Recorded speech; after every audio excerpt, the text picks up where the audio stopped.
Shabbat Shalom. Shabbat Shalom. Today we'll discuss a little of Parashah Shemot. It is a big portion and it talks about so much, but we picked just a small portion to talk about today. And I want to do a little icebreaker. Everybody who knows me knows I like to tell stories. I want to start with the appointment in Samaria. Is a retelling by W. Somerset Maugham from 1933. There was a merchant in Baghdad who sent his servant to market to buy provisions. And in a little while the servant came back white and trembling and said, "Master, just now when I was in the marketplace, I was jostled by a woman in the crowd. And when I turned, I saw it was death. And she jostled me. She looked at me and made a threatening gesture. 'Now lend me your horse, and I will ride away from this city and avoid my fate. I will go to Samaria, and there death will not find me.' The merchant lent him his horse, and the servant mounted it, and he dug his spurs in its flanks, and as fast as the horse could gallop, he went. Then the merchant went down to the marketplace, and he saw Death standing in the crowd, and he came to her and said, 'Why did you make a threatening gesture to my servant when you saw him this morning?' 'That wasn't a threatening gesture,' Death said. 'I was surprised. I was astonished to see him in Baghdad, for I have an appointment with him tonight in Samaria.'" No one can escape death unless HaShem steps in. In Parashah Shemot, we see that HaShem does indeed step in. When we start off in Exodus 1, 9 through 10, we see that Pharaoh tells his people, "Look, the Israelite people are much too numerous for us. Let us deal shrewdly with them, so that they may not increase. Otherwise, in the event of war, they may join our enemies in fighting against us and rise from the ground." This passage signals one of the deadliest of human phenomena, anti-Semitism. But something curious also happens in this portion. We see that Pharaoh was the first to recognize that the Israelites had become a people. Am B'nai Israel. Pharaoh envied and feared the Israelites, so he enslaved and oppressed them, and despite the oppression, the Israelites increased in numbers and spread. Pharaoh then orders that all the newborn boys born to the Israelite woman are to be killed at birth, but the girls were allowed to live. This would reduce the strength of the Israelites and their numbers. Perhaps the Egyptians thought that the Israelite girls would then intermarry with the Egyptians, and in so doing, the women would become easy prey, and Am B'nai Israel would be eliminated as a threat. Pharaoh did not see women as a threat. Pharaoh, we know something you don't know. One of the lessons of Parashah Shemot is the difference between being strong and having strength. Pharaoh saw that the Israelite men were strong, physically, guardians, protectors of their families. And strong means, having active physical power, the power to act and exert great bodily force, to be tough, not easily broken or injured, not easily subdued. A strong fortress, and having the ability to withstand violence. What Pharaoh could not see is that women have strength, especially God-fearing women. Strength involves the ability to do or bear, the capacity for endurance, whether it's physical, intellectual, moral, strength of the mind, memory, judgment. This quality tends to secure results with logical conclusiveness. Pharaoh did not see the Israelite women as a counterpart to their men, and he underestimated women's strength and the ability to lead. The women in Shemot remind me of a legend that I heard. This is a small story, and I'll explain why it reminded me of it. According to an old Native American legend, one day there was a big fire in the forest. All the animals fled in terror in all directions because it was a very violent fire. Suddenly, the jaguar saw a hummingbird pass over his head, but in the opposite direction.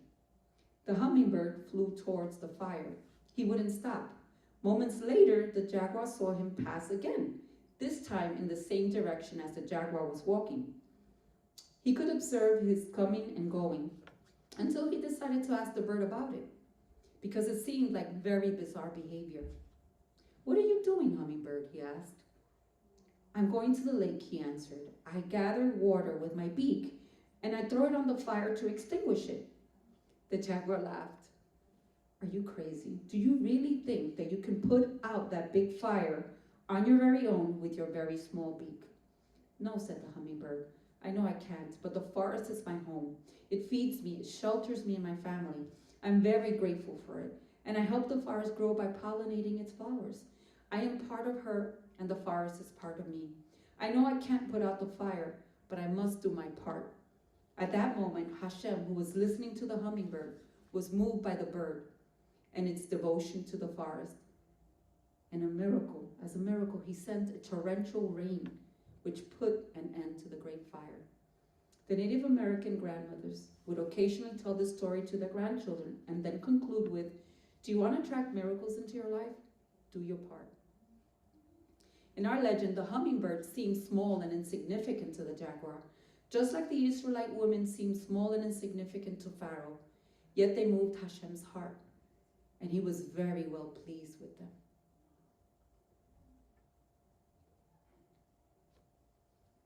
In Shemot, Hashem calls the woman out from the comfort zone to save and pave the way for Moshe.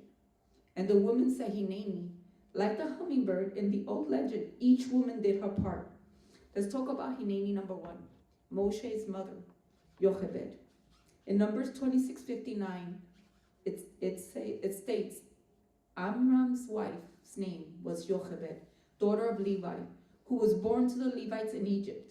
She gave birth for Amram, Aaron, and Moses, as well as Miriam, their sister. Jochebed honored Hashem's mitzvot to be fruitful and multiply, despite the Egyptian persecution. She had a child. She hid him for 3 months, and when she knew that she could no longer hide him, she trusted Hashem. And Moses was guarded by the very people who ordered his death. In addition, there was provision for her family. It states in Exodus 2:9, and Pharaoh's daughter said to her, take this child and nurse it for me, and I will pay your wages. So the woman took the child and nursed it. Jochebed was the mother of 3 leaders, Miriam, Aaron, and Moshe. Hineni number 2, the Hebrew midwives, Shiphrah and Puah. These women had the audacity, the chutzpah, to perform what is perhaps the first recorded act of civil disobedience. Pharaoh ordered that the Hebrew midwives kill the male newborns, a crime against humanity, and Shiphrah and Puah did not obey. They put their life on the line, and in so doing, demonstrate the importance of conscience, compassion, and justice over submission to the law of the land. The midwives prevented the genocide of Bnei Israel. Their response to Pharaoh foreshadowed the strength of the Jewish people.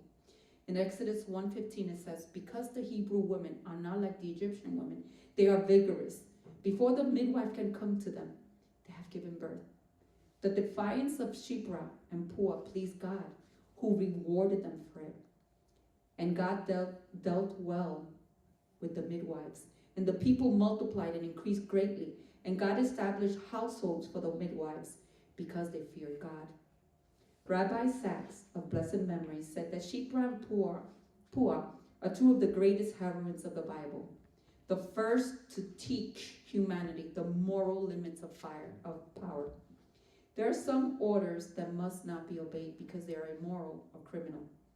Hineni number 3, Miriam, the daughter of Jochebed, elder sister to Moshe.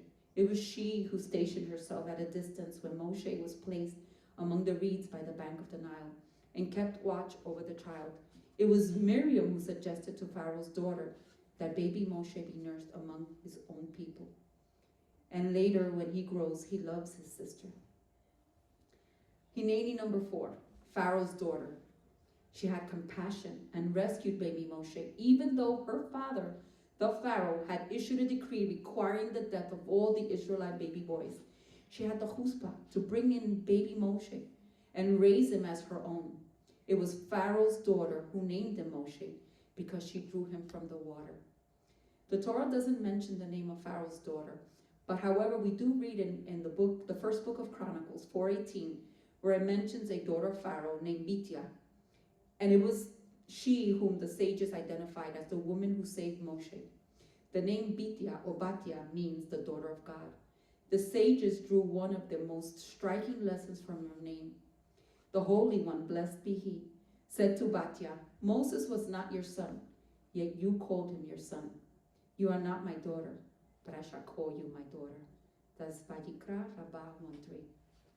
And it states in Derek Eretz Sutta 1 that Bithiah, Pharaoh's daughter, may have been among the people who entered Gan Eden alive.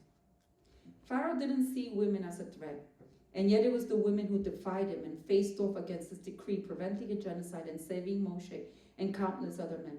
In Shemot, we see that women, just like men, have the capacity and ability to lead with courage and conscience, never allowing those that they are confronting to intimidate them. Jochebed, Miriam, Shiphrah, Puah, and Bithiah were leaders, even though they didn't hold a prestigious title, aside from Bithiah. These women secured the path for Moshe, the greatest leader, one of the greatest leaders of the Jewish people. Let's talk about HaShem's conversation with Moshe at the burning bush.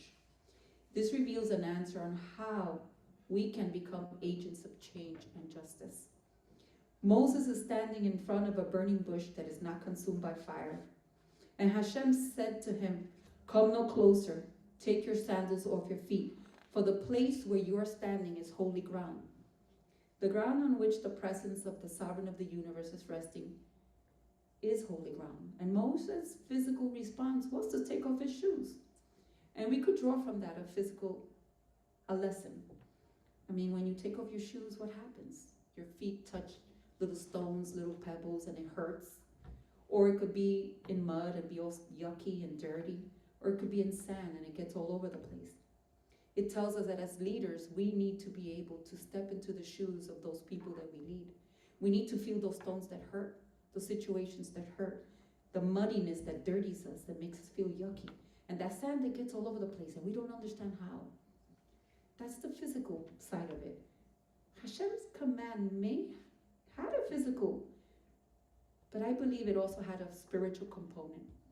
In Nefesh Chachaim, Gate 1, chapter 5b, it's written, for man's essence is planted above the root of his soul. For this reason, the body is called shoe. In other words, the body is like a shoe to the soul. So soul, in its quest to navigate the physical world, requires a body. In case of Moses, his act of removing his shoes was a significant spiritual preparation. It was as if Hashem was telling him, to truly experience the divine, you must expose your soul. Come before me with a barefoot soul.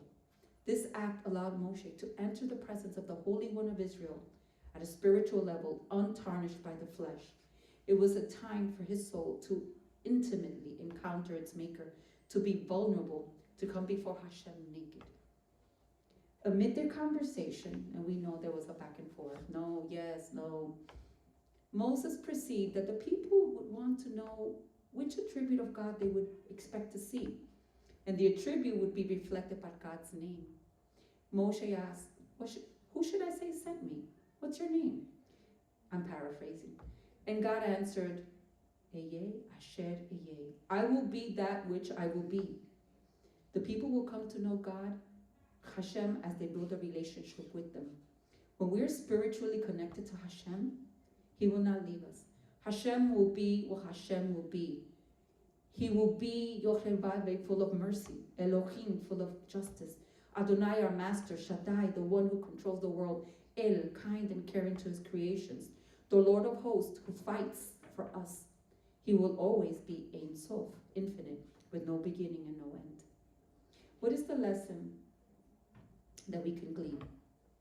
Today, we, men and women, as counterparts, as partners with Hashem in creation, must be willing to become a threat, to be committed to stand against injustice wherever it exists, anti-Semitism, discrimination, things that jeopardize our marriages and children, the events that threaten the land of Israel, and even the laws of the land that go against Hashem's word.